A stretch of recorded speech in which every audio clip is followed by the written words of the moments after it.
আসসালামু আলাইকুম। আজকের রেসিপি তালের রসের তেলের পিঠা। আমি এখানে 1 বাটি ফ্রেশ তালের রস নিয়ে নিয়েছি। এবার এর মধ্যে দিয়ে দেব আগে থেকে জাল করে রাখা গরুর দুধ। এগুলোকে হালকা মিশিয়ে নেব।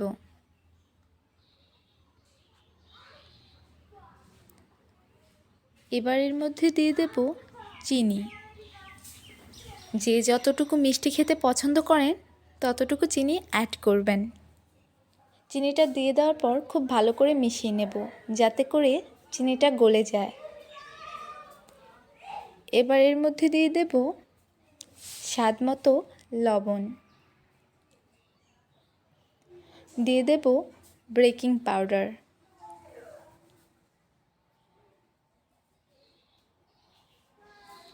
আবারও সবগুলো উপকরণকে খুব ভালো করে মিশিয়ে নেব।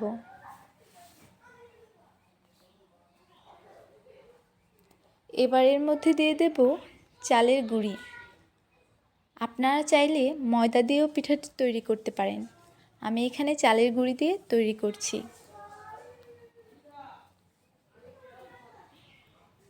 আমি এখানে সম্পূর্ণ চালের গুঁড়ি একবারে দিয়ে দেব না। আমি এখানে অল্প অল্প করে চালের গুঁড়ি দিয়ে একটু একটু করে মিশিয়ে নেব।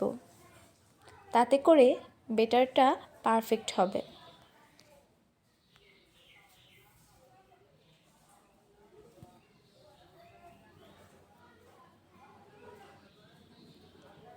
চালের গুঁড়ি দিয়ে দেওয়া হয়ে গেলে আমি এখানে আরও একটু তালের রস অ্যাড করছি, যাতে করে আমার ব্যাটারটা একবারে পারফেক্ট হয়। অনবরত মিশিয়ে খুব ভালো করে মিশিয়ে নিতে হবে। ব্যাটারটা পারফেক্ট হওয়ার উপরই নির্ভর করে পিঠাটা কতটা সুন্দর হবে। দেখতেই পাচ্ছেন আমার ব্যাটারটা কতটা পারফেক্ট হয়েছে। কড়াইয়ের মধ্যে তেল নিয়ে নেব। তেলটা যখন গরম হয়ে আসবে তখন গোল চামচের সাহায্যে পিঠাগুলোকে কড়াইয়ের মধ্যে দিয়ে দেব। পিঠাটাকে এপিট এপিট করে খুব ভালো করে ভেজে নিতে হবে।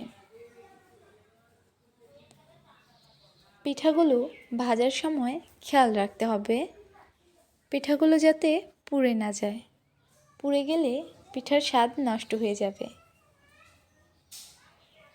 এভাবে করে সবগুলো পিঠা আমি বানিয়ে নেব। দেখতেই পাচ্ছেন আমার পিঠাগুলো কতটা ফুলকো হয়েছে, দেখতেও কতটা ক্রিস্পি হয়েছে। এতক্ষণ ধরে যারা আমার ভিডিওটি দেখেছেন তাদের সবাইকে ধন্যবাদ।